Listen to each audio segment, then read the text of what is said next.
కోటి హనుమాన్ చాలీసా తిరుపతిలో జరగడం మనందరి అదృష్టమని సినీ నటుడు మోహన్ బాబు అన్నారు.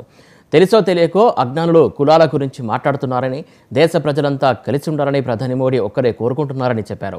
మోడీని ప్రధాని కాకముందు తాను ఫ్యామిలీతో కలిశానని, 2 సార్లు గెలిచిన మోడీ 3వ సారి కూడా గెలుస్తారన్న ఆశాభావం వ్యక్తం చేశారు.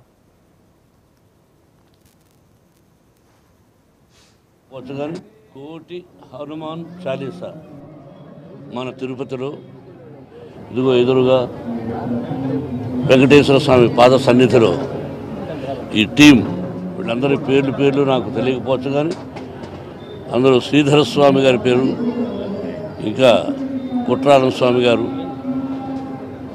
పెద్ద స్వామి గారు ఇక్కడే మన రాయల చెరువులో ఉంటారు.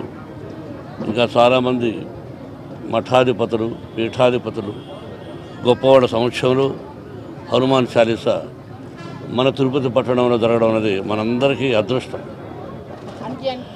ఈరోజు నేను ఏం మాట్లాడినా అతిశయోక్తి అనుకుంటారు, కాదు.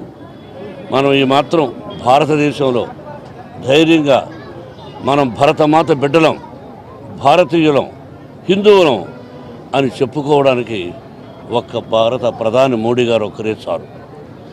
ఆయన లేకపోతే ఈ పొజిషన్ ఉండేది కాదు. మనం ఉన్న పరిస్థితిలో అసలు కులాలు లేవు, అందరూ ఒకటే అనుకుని వెళుతూ ఉంటే తెలుసో తెలియకో అజ్ఞానులు కులాల గురించి మాట్లాడుతుంటారు. కానీ మన భారత ప్రధాని ప్రతి ఒక్కరూ ఒకటే, మనం కలిసి ఉండాలి అని చెప్పి ఇటువంటి ప్రోగ్రాములు అక్కడ అయోధ్య అదొక చరిత్ర. ఆయన చేస్తున్నవి ఎన్నో ఉన్నాయి.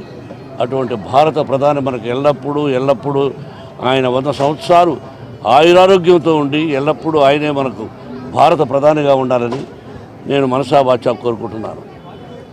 ఆయన భారత ప్రధాని కాకముందే నేను పార్క్ హయాత్ హోటల్ కలిసి మా కుటుంబం అంతా, సార్ మీరు భారత ప్రధాని కావాలని కోరుకుంటున్నాను అన్నాం. ఎందుకు అన్నాడు. అంటే దానికి ఎగ్జాంపుల్స్ కొన్ని చెప్పి ఇది సార్ అన్నాం. ఎస్ యూఆర్ కళాకార్, I appreciate, let us see by God grace అన్నారు. ఆయన ఆ విధంగా 2 సార్లు విజయాన్ని సాధించారు, మళ్ళీ విజయాన్ని సాధించబోతున్నారు.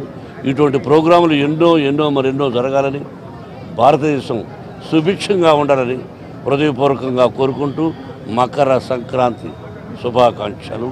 కొత్త సంవత్సరం